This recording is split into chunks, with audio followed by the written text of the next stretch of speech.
Hi, I'm Hayley McMahon and you're watching Coast Community News 5 at 5, June the 4th. Coming up, submissions for public inquiry to close. Former Mayor Jane Smith says councillors' hands are tied. Advent Energy seeks equipment for PEP 11 well construction.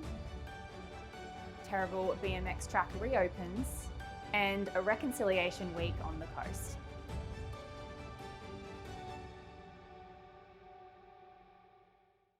Kicking things off today, let's go to Maisie, who has the latest on council news. Thanks, Hayley. Suspended councillor and former mayor Jane Smith has hit out at the public inquiry into council's financial mismanagement, suggesting former councillors have had their hands tied in trying to make submissions into the inquiry. The councillors have not been able to access their council-issued laptops, which were confiscated the moment they were suspended.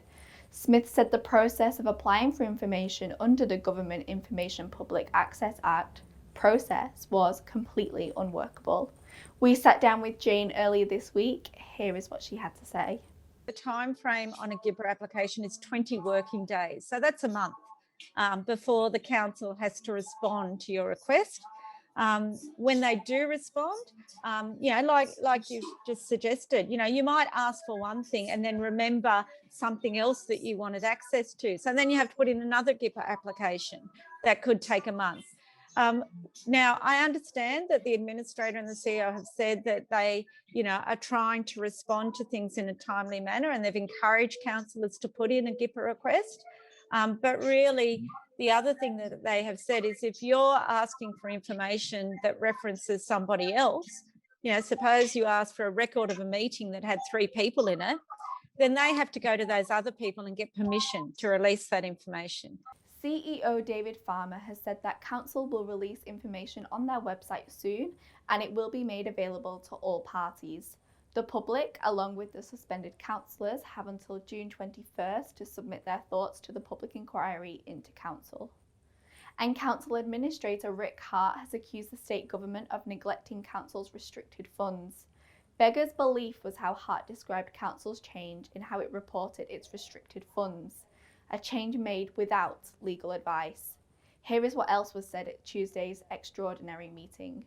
The two councils combined only had $4.6 million of working capital or unrestricted cash, which is nowhere near enough to run an entity of $750 million turnover. But because of this change, they thought they had 93 million.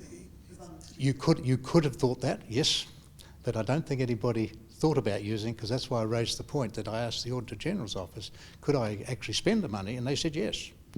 But the Office of Local Government said no, because they believed that we were still that we were under the Local Government Act. And as you've heard, our legal opinion from Clayton Utes, and it's a senior partner in tier 1 law firm, it was unequivocal, despite having seen the Crown Solicitor's advice. Thanks, Maisie. Asset Energy, a subsidiary of Advent Energy, has issued a call for tender for the provision of subsea wellhead equipment and materials for the PEP 11 offshore gas and drilling project. The PEP 11 zone, which stretches from Port Stephens to Sydney, will see a target well site just off the coast of Lake Munmora. In the announcement, Advent Energy stated this equipment provides the foundation for the Baleen well, ensuring that Asset will be ready to commence drilling after relevant approvals have been received. Advent Energy's PEP 11 licence expired in February, and the renewal of this comes down to a decision made by Federal Minister for Resources Keith Pitt. We asked Save Our Coast founder Natasha Dean what her thoughts were on the situation.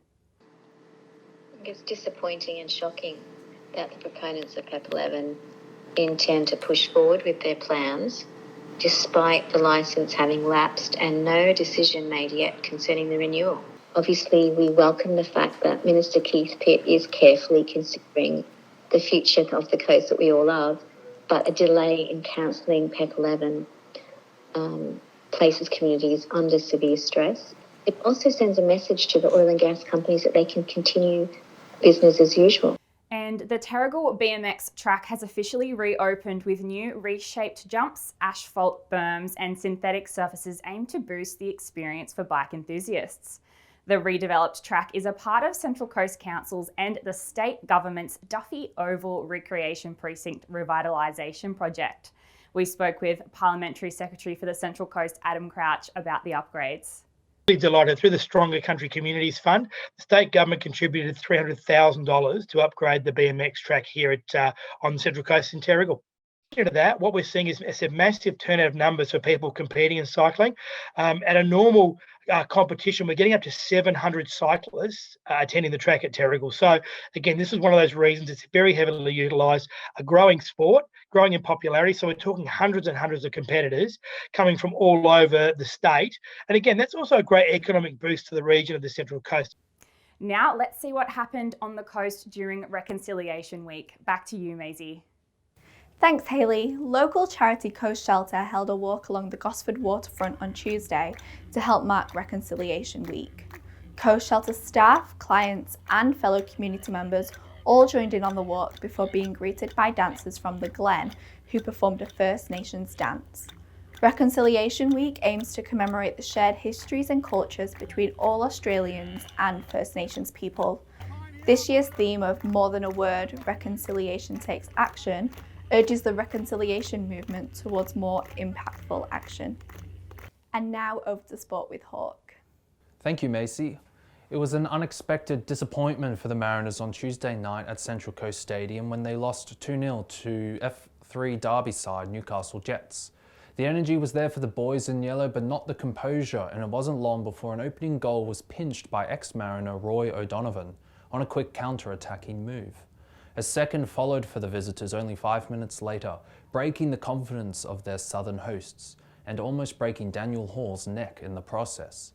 With their final spot secured, a win will nonetheless earn them a third-place finish and grant them a home final in the elimination round to be played over the June long weekend. This chance will come against Western United on Saturday, June 5th. And now on to weather. I've been asked to step in for Harry, who's in the sin bin for incorrect readings yet again.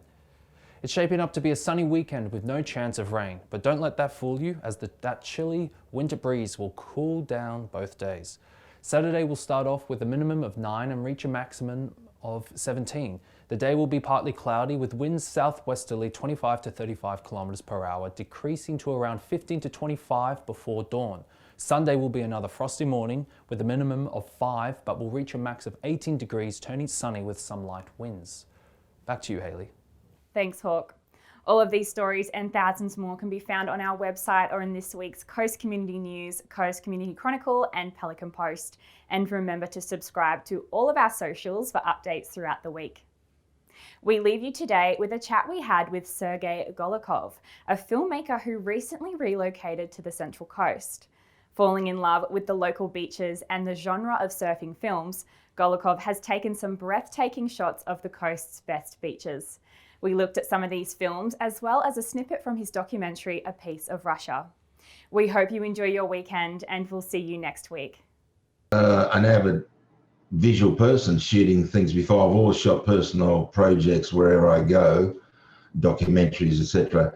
But this genre combines the sport, the dedication that surfers show, and also the sheer beauty of morning light, waves. Tell me a little bit about special techniques, because filming and shooting surf videos must require a different technical aspect and also equipment, right? Absolutely. And so what would be some of the challenges that you have to overcome? I've got cameras which are called bridge cameras. They're a bridge between a full-on digital SLR or compact camera, and their virtue is that they're called super zooms. So I've got 2 cameras that are 4K enabled, which have optical 60 times zooms. This is what you need the Reach 4, and then I've got another 2 cameras respectively with 24 and 20 times zooms, all 4K enabled. So I always shoot in 4K and then down sample for presentation if I need to. But of course the 4K window allows you to do pans and tilts and zooms where you need to if you haven't done so at the time of recording. So the specialized equipment is long lens photography, and that's always been a passion of mine.